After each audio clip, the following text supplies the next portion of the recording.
Yeah, hi, my name is Ahmed. I come from the glorious country of Iraq, and I'm a born Muslim. My problem is that I practiced Islam when I was... Brother, first we request questions from the non-Muslims. Once all the questions from non-Muslims are over, inshallah, we'll give you a chance. Yeah, but I'm telling you my problem only. Okay. But you said you're Ahmed and you're a born Muslim. I am born Muslim. But now are you a Muslim or not? I'm agnostic. Oh, so now you have left the religion of Islam. Yeah, I'm confused. Okay, fine. If you have left the religion of Islam, you can ask the question, brother. Okay. So my question is, how come I don't have the faith that you and the other Muslims have and some of my friends, even though I practiced Islam a lot and I even did Umrah, but I still do most of the sins that are forbidden in Islam, and I sometimes am lazy to do the prayer and the other subjects we have to do in Islam. I have read many books and about other religions and conspiracy theories and documentaries and such. I even have seen your own videos on YouTube, and there are many questions that go around my head about Allah and the Messenger and Muslims in general. And basically the most important question is, you said in one of your debates or questions that Allah is the creator and He's uncreated. But I have realized, how can the uncreated exist? And if He exists, how can we notice Him? How can we see Him or hear Him or feel Him or know of His existence if He's uncreated in our own dimension or so? That's one of the questions. Brother Ahmed said that he is a born Muslim. He comes from Iraq. He read the Quran, he read the books, but he commits many sins. He believes, maybe sometimes he's agnostic, and he's lazy for praying. Brother, before I answer your main question, if you do sins and if you're lazy for praying, that does not make you a non-Muslim. As long as you believe that praying is fard, sometimes you miss, it's a sin. It's a major sin that you sometimes don't pray, but that doesn't make you a non-Muslim. If you say praying is not required, then you're doing kufr. But if sometimes you do sin, sometimes minor sin, sometimes major sin, it is haram, it's forbidden, but that does not throw you outside the fold of Islam.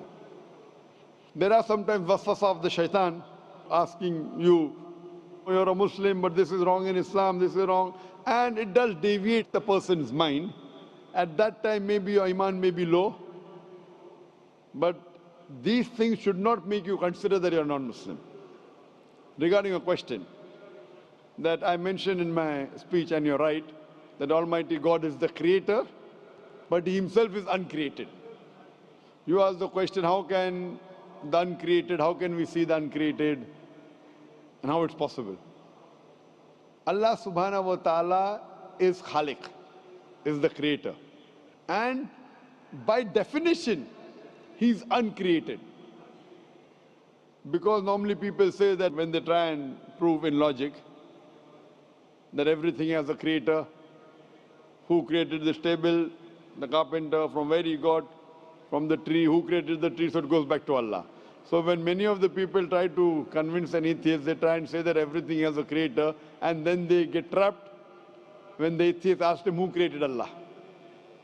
So if you hear my tapes, I never go that way. I ask the atheist that how did you come to know about the universe? How did you come to know about the functioning of the stars, of the sun? And he says, and goes back, that the creator. So it's the vice versa.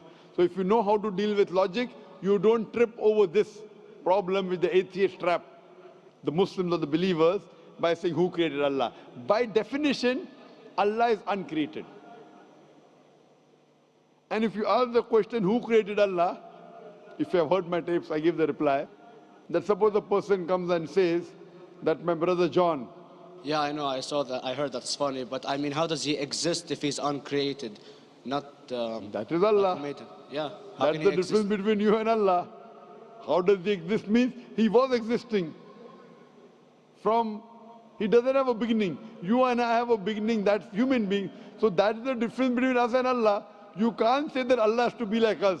If Allah is like you and me, why should we worship Him? I see, but have you heard of the phenomenon, the Big Brother? used by various orders and political agendas to control the people and such by implementing it into multiple gods, and then later on it became a monotheistic religions all over the world to make it easier for Big the Brother, people to... sorry, I've never heard of the religion Big Brother. It's not a religion, it's like a theory, an idea, basically. For What does it say? Yes? What does this idea say? What does it say? Is that when you have a big brother, it's easier for you to live life. When you have someone watching you the whole time, understanding you the whole time, protecting you the whole time, being with you the whole time, and you can talk to him, although he never talks to you back, maybe in your dreams, due to your mind and such, it's easier for you to live. While a human who does not have a big brother and is not easily controlled into doing so and is having complete freedom is a danger for the major ruling powers and such. What does it say? I don't understand. Big Brother may be there, Big Brother may not be there. What does it have to do with Islam and God? What does it have to do? Because basically Allah is watching you the whole time. So you want to say that Allah is like a big brother?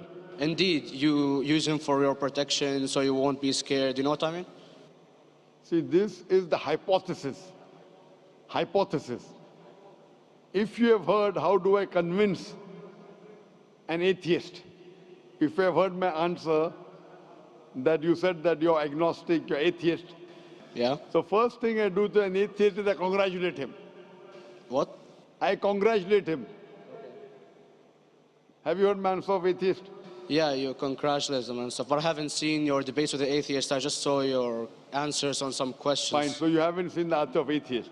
No, but I've seen your debate with David William Campbell. And David William Campbell is not an atheist. Yeah. Now, when an atheist tells me he does not believe in God like your theory of Big Brother, yeah, and if you believe in that theory, I will ask you, first thing I do to the atheist, I congratulate him. You know why? Yeah, because they think and they don't follow what their parent does and such stuff like that. No. I congratulate him because he is not doing blind belief. The other people are doing blind belief. He is a Christian because father is a Christian. He is a Hindu because father is a Hindu. Most of the Muslims are Muslim because father is a Muslim. He is thinking. He says there is no God. He has said the first part of the Islamic Shahada, La ilaha. The reason I congratulate him is because he has said the first part of the Islamic Shahada, Islamic Creed, La ilaha. The only thing I have to do is illallah, which I shall do inshallah. So if you have heard my answer, an atheist becomes an atheist because he believes in science, he believes in logic. Or I ask him that if an equipment is bought in front of him, which no one in the world has ever seen, and if the question is asked that who will be the first person who will be able to tell you the mechanism of this new equipment, what is the answer? Of course, he's going to tell you the producer or the maker of this equipment. Creator, producer, maker. So when we ask him questions that how did this universe come into existence, he will talk about the Big Bang. This what we're going to talk is already mentioned in the Quran 1400 years ago in Surah Anbiya chapter number 21 verse number 30. Avalam yaral lazina kafaru anna samawati wal arda kanat ratkum fataqnahuma. Do not the unbelievers see that the heavens and the earth were joined together and we clove them asunder. This what you came to know 50 years back is mentioned in the Quran 1400 years ago. Who could have mentioned that? Well, in various civilizations in like 2000 or 5000 BC before Islam came or Christianity itself, there was various civilizations that are good in astronomy and they know more about our solar system than we do now, sadly. Brother, your knowledge of science is little, not in-depth. I do agree. There are certain things which were known as hypotheses. For example, we came to know, we were proved that the earth was spherical in 1577. I know that in 6th century BC, there were Pythagoreans who believed that the earth was spherical. But the same Pythagoreans who believed the earth was spherical also believed that the earth was the center of the universe, which is wrong. You show me one civilization which believes 100% what the Quran has mentioned. I challenge you. What you say, so do you mean to say there was a person who said, okay, this civilization, out of 100 things, these 2 things are right. Out of 100 things, these 5 things are right. Out of this 100, and picked and chose. Who can do that? No one besides the Creator. Even if you know that there were 10 different civilizations, hundreds of civilizations, there is not a single civilization that you know in the past which knew 100% of science what we know today. So where is your logic? Where is your theory? I do know that certain things were hypotheses, which were proved later on. But there is not a single civilization which knows everything what is mentioned in the Quran. So the answer goes back to the original question, who could have collected this in the Quran? Someone 1400 years back, could he do and say, okay, out of these 100 things, these 3 are right, out of these 100 things, these 2 are right, out of this, it's not possible. Mathematically, it's not possible. Well, you never gave the idea of extraterrestrials or so. I mean, knowledge is power. And brother, I'm asking you a simple question. We are not come here to have a debate. yeah. I'm asking you a question. Point out a single civilization. You're asking something else. Yeah, we are not here to discuss. You can come in the room and discuss. You ask a question, I'm giving you the answer. You gave about old civilization. I told you you're right. But out of 100 things, 98 they were wrong. So I'm asking you, who could have mentioned this in the Quran? You're talking something else now. Yeah, well, I'm asking a simple question, 2 plus 2 equal how much? You're saying, I'm telling you 3 multiplied by 3 is how much? I'm asking a name, you're telling that where do you live? I'm asking a simple question, name me a single civilization which has everything what was mentioned in the Quran. Do you know of any or not? Yes or no? Well, not everything, of course. Even not 10%? Why? Babylon knows of most of the planets and such. Planet is not the only thing mentioned in the Quran. There are 1,000 things mentioned in the Quran. To say what 1,000 things are mentioned in the Quran, 10% would be equal to 100 things. Did Babylonian civilization knew about 100 things mentioned in the Quran? No, because they don't have the They knew 5 or 6 things. In percentage-wise, very small. So, of course. Who can be the author of the Quran besides the creator to know what is right, what is wrong? Today, science has established the hypothesis mentioned by Babylonian so many centuries back is today proven. So these were hypotheses in the past, which out of them many have been rejected, some have been accepted. So to collect all which is 100% correct has to be from the creator and no one else.